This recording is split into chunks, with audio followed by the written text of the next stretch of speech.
what's up guys? I figured today we'll do a little story time. I'm sure you saw the thumbnail, and by gyno, I definitely meant gynecomastia.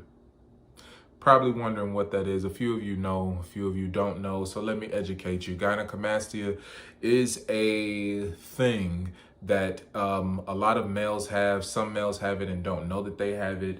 From what I've read and researched about it, it can go from younger years all the way up to older years, and a lot of times it's found in the nipple part of a male's pectoral or, chest.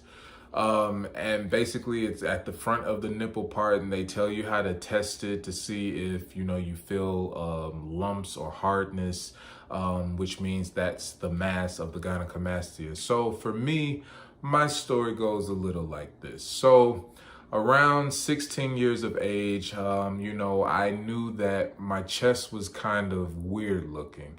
And for me, it was weird just simply because I was a man or a young boy, and I was going to school and everybody was wearing, the fitted shirts, the Abercrombie and Fitch, the Aeropostale, you name it, Hollister. That's when all that was hot.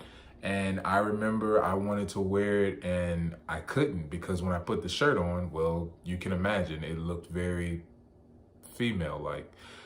And it was weird because my body form was not of a fat guy. It was just a slender, average build shape, but my chest was just overdeveloped and there was just enlarged breast tissue. We'll just call it like it is. And when I was 16 years old, I brought it to my parents' attention. I remember verbatim, my father did not believe me. And my mother was just like inquisitive, like, what the hell was I talking about? So I said, let me show you. And, they sat back and I began to raise my shirt, and all their jaws dropped, as they should have, because their son had breast. Yes, so after that, they took me to the doctor. They ran some tests, found out that a lot of my levels, that in a man that are supposed to be at a certain number, they were lower than what they were supposed to be. I think my cholesterol was over the top, and there was a lot of things going on. So they gave me prescriptions and things like that. I went to the vitamin shop to get things that they recommended that would bring those levels down. They even brought up the fact of cancer, which kind of scared me. And I guess my levels were all over the place. So, got those things fixed. They did schedule the gyno surgery, and it was free of charge. And I believe that is still the case to this day. Insurance covers it. And that's a great thing. The only thing that was a little humiliating was I had to take pictures of myself. Definitely wasn't gonna have my parents do it. I already, embarrassed myself enough by showing them.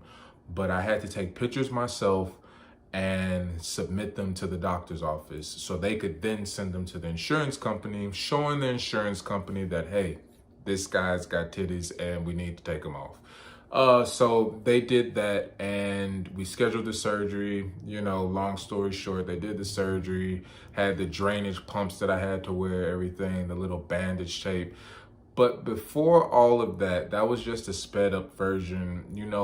In high school was really the worst time for me because, of course, you guys know, you've taken PE and things of that nature, and you have to take swimming, at least my school did, as part of the curriculum for PE. And I remember covering my chest and walking like this, like all the time, hurrying up to jump in the swimming pool so nobody would see my chest, not being able to wear, like I said, the clothing that everybody else was wearing. It got so bad that I wanted to fit in and dress like everybody else, or dress like the modern guy at that time. And I would bring a roll of duct tape with me to school to duct tape down my chest. As I'm sure from what I've heard, some lesbians and, tomboys have done as well. And that's what I did, just because I wanted to look, flat in those shirts.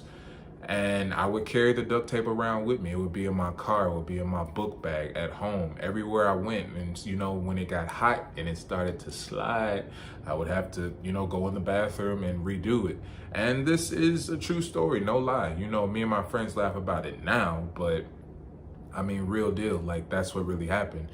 And you know, it brought humiliation. You know, I was definitely messed up about it, definitely suicidal thoughts come into play and all of that. So the gist of this story is more so to make people and parents and older guys, younger guys of all ages, to be aware that this is important, because it does mess with your psyche and your mental state of mind, and it could damage you, you know, at an early age. So I definitely recommend, you know, going to the doctor to get checked out. If you think something is wrong or you're concerned about something, you might even be the guy that are heavy set and you've worked out or currently working out and it's just not going away. You know, you got to get that looked at. You know, it could cause other problems in the future. And like I said, for me, you know, now I'm all into fitness, and you know, it's crazy how life has turned around, because I remember before I wanted to work out, but I was just kind of like, it's not doing anything. Like my chest isn't getting tight, and you know, had I had a coach and you know, been doing the things proper, the proper workouts, maybe it could have changed. I don't know, but it didn't for what I was doing. And I was in sports and things like that, but that surgery changed my life. And I really I hope other people know about it. It is a popular thing now, I believe, more so than back then. And hey, you know, I can tell my kids, hey, your pops had plastic surgery. For the most part, I had a cosmetic surgery, and that's just is what it is. And you know, a lot of people don't know, and you know, the scarring, I know that's something that people might want to know about as well. The scarring, I mean, now they probably do it differently than they did back then. That was like, what, 2000, I want to say 8? Yeah, about 2000, no, 2009. They do the incision underneath where the pec or the chest would like kind of fold. And I guess they take the fat out or the masses through there. So I still have the scarring underneath. So yeah, guys, the scarring, like I said, for me is still there, but nowadays with modern technology and things, it's probably a little bit different and maybe a little bit better for you. So your story might be different than mine. And my scarring is not that bad, you know, and with working out, it kind of blends in and, you know, I'm all good.